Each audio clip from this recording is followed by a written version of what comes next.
Beautiful souls, welcome to the sacred journey of Kal Mantra. Embrace divine grace. Let the celestial vibrations uplift your spirit and guide you toward inner peace, abundance, and divine blessings. Open your heart, chant with devotion, and awaken the infinite grace within you. Welcome to The Explainer. Today, I'm absolutely thrilled to dive into what is literally one of the most profound mysteries out there, the fundamental nature of reality itself. We're going to look at how two totally different approaches, the deep introspective insights of ancient Hindu mystics and the incredibly rigorous, math-heavy frameworks of modern quantum physicists, have somehow arrived at the exact same philosophical cliff edges. If you've ever stopped and wondered if the world you see around you is actually what's really out there, well, you are definitely in the right place. Let's get into it. All right, here's a quick roadmap for today's explainer. 1. The quantum reality problem. 2.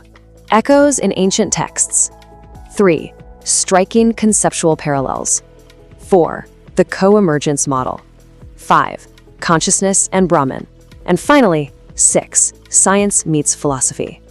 Moving right to section 1, the quantum reality problem. To really grasp how ancient wisdom links up with modern science, we first need to talk about the total collapse of the classical physics worldview. For centuries, we basically assumed science was uncovering the direct, absolute building blocks of the universe.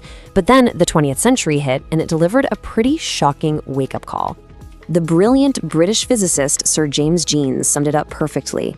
He said, "We are not yet in contact with ultimate reality. We are still imprisoned in our cave, with our backs to the light, and can only watch the shadows on the wall." You see, modern physics' greatest advance wasn't just, dissecting the atom. It was the realization of this inherently shadowy character of our everyday empirical reality. We're just studying the measurements, not the actual things in themselves. Erwin Schrödinger? Yeah, the guy with the cat, one of the absolute founding fathers of quantum theory, expanded on this. He noted, quote, "The very recent advance of quantum physics does not lie in the world of physics itself having acquired this shadowy character. We were not aware of it." These quantum pioneers essentially realized that our scientific measurements are always interacting with a mediated reality. It's filtered through our human lenses and equations. It's not the ultimate independent reality itself. So that brings us to a really fun, provocative question. Did ancient Hindu sages somehow predict quantum physics?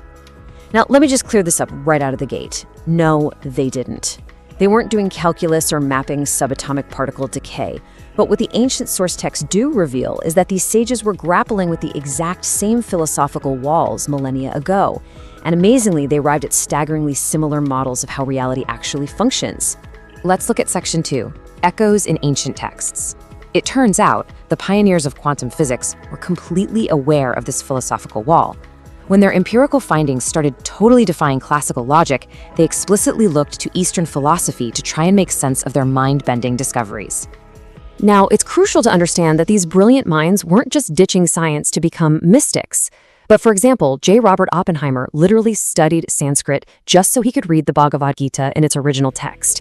Niels Bohr actually chose the yin-yang symbol for his own coat of arms to represent his principle of complementarity. And Erwin Schrödinger looked incredibly deeply into Advaita Vedanta. They found profound conceptual resonance in these ancient texts precisely at the moment when classical physics completely failed them. Okay, moving to section 3, striking conceptual parallels. Let's see how all of this builds by comparing some specific, mind-blowing scientific phenomena directly with these ancient concepts. First up is quantum entanglement. This is where subatomic particles become so deeply linked that measuring one instantly affects the other, no matter how far apart they are in the universe. Einstein famously called this spooky action at a distance. And it shows us something incredible. Individuality and separation at the fundamental quantum level are basically illusions. Things just aren't truly separate. It's a really direct juxtaposition. We've got subatomic non-separability on one side, and the ancient visual metaphor of Indra's net on the other. In quantum physics, particles form this correlated non-separable whole. Over in the ancient texts, reality is described as an infinite net of jewels, where every single jewel inherently reflects all the others. It's the exact same concept of universal interconnectedness. They're just speaking two different languages. One's heavily mathematical, and the other is beautifully metaphorical. Next, we have wave-particle duality. This is the crazy discovery that light and matter can act entirely differently, sometimes behaving like a wave and sometimes like a solid particle, depending solely on how they are observed. Crazy, right? The observer's perspective actually dictates the fluid, completely paradoxical nature of the physical reality being measured. Now compare that to the Vedantic concept of Maya, which is often translated as illusion. Just like how quantum particles hang out in a superposition until a measurement forces them into a specific state, Maya suggests that our material reality is incredibly fluid, masking a much deeper underlying unity. Both frameworks challenge everything we assume about our solid, linear, everyday existence. The Isha Upanishad captures this quantum paradox perfectly with the phrase, it moves not. Let's move on to section 4, the co-emergence model. To make sense of these overlapping paradoxical realities, modern philosophers of science have had to step in. A really key figure here is the theoretical physicist Bernard d'Espinat. He developed a highly sophisticated framework known as veiled realism to help explain these layers of reality. This brings us right to d'Espinat's theory of co-emergence. At the core of this is what he calls ontological reality, or being. That is the ultimate independent reality, but it's completely separated from us by a veil. From that hidden reality, both our empirical reality, meaning the world we can actually measure and touch, and our consciousness co-emerge. Neither one creates the other. They rise up together from this totally hidden ground of existence. When we impartially compare d'Espinat's framework to Advaita Vedanta, the structural similarities are just staggering. Both models divide reality into the empirical and the absolute. And both completely agree that our standard everyday reasoning just can't grasp that absolute reality. But where they differ philosophically, and this is a really key distinction, is that d'Espinat sees consciousness as emerging from that ultimate reality, while Vedanta claims pure consciousness literally is that ultimate reality. Okay, section 5, consciousness and Brahman. All of this leads us to a pretty massive problem. How in the world do we even talk about an ultimate hidden reality, what Vedanta calls Brahman, when our scientific tools and human language fundamentally fall short? Seriously, how do you describe the indescribable?